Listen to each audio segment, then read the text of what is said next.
Welcome to Heart of Learning, your go-to talk show on meaningful education. I am Juji. And I'm Jericho.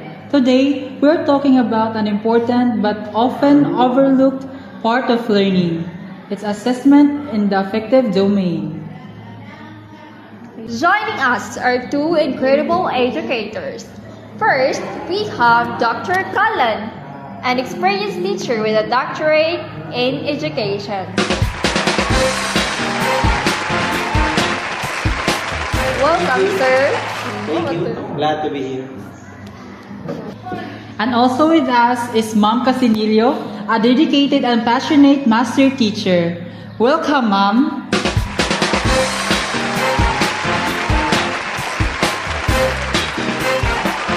It's great to have both of you here. I'm so excited to dive with our topic today. So, Mr. Cullen, how's your week been so far? It's been a busy one, as always, in education, but fulfilling. Always something new to learn and apply in the classroom. I can imagine. And Ma'am Casinilio, what's one thing that brought your smile to your face into your teaching recently? Oh, definitely. It's about my shy student. Before, she doesn't speak during class presentation, but now she speaks during class presentation and actively participates in the classroom. That's it. That's wonderful to hear. It just shows how much more there is to teaching than textbooks and tests. So, and that perfectly brings us to our topic today. So, let's start simple.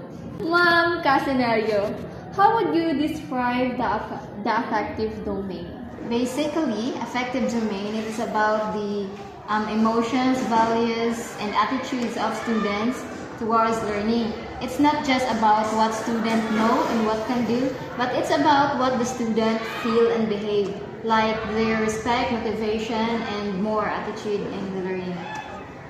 Yeah, that's it. That's such a clear and concise way to put it, Ma'am. It really highlights that learning is so much more than just facts.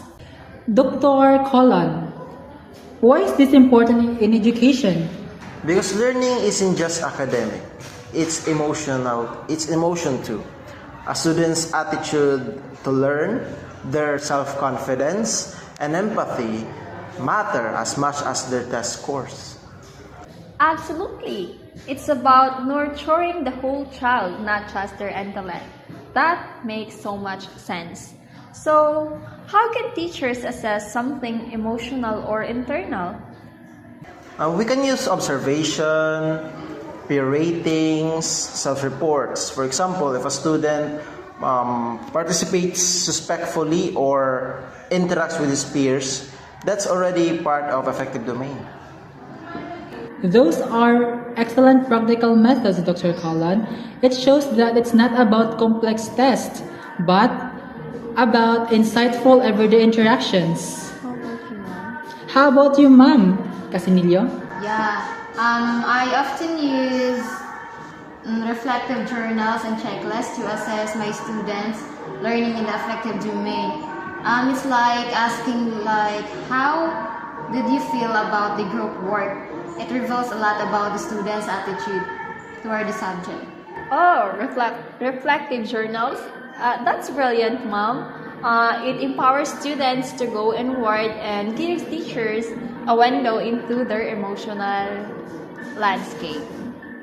Ma'am Casinillo, can you share a real classroom story about affective assessment? Oh yeah, I have this student who's shy, quiet, who rarely spoke in the classroom, but through written reflections, I discovered that she has a leadership values.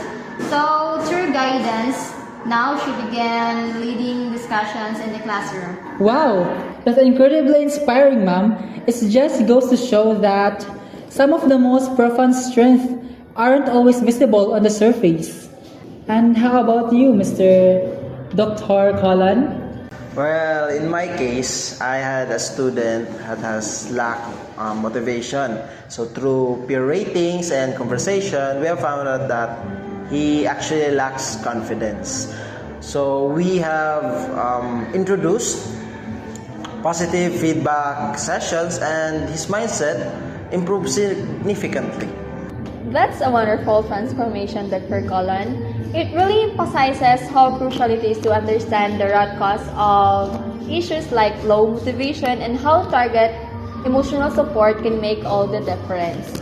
So, can you give us quick tips for all of the teachers out there on how they can assess how they can start assessing effective learning?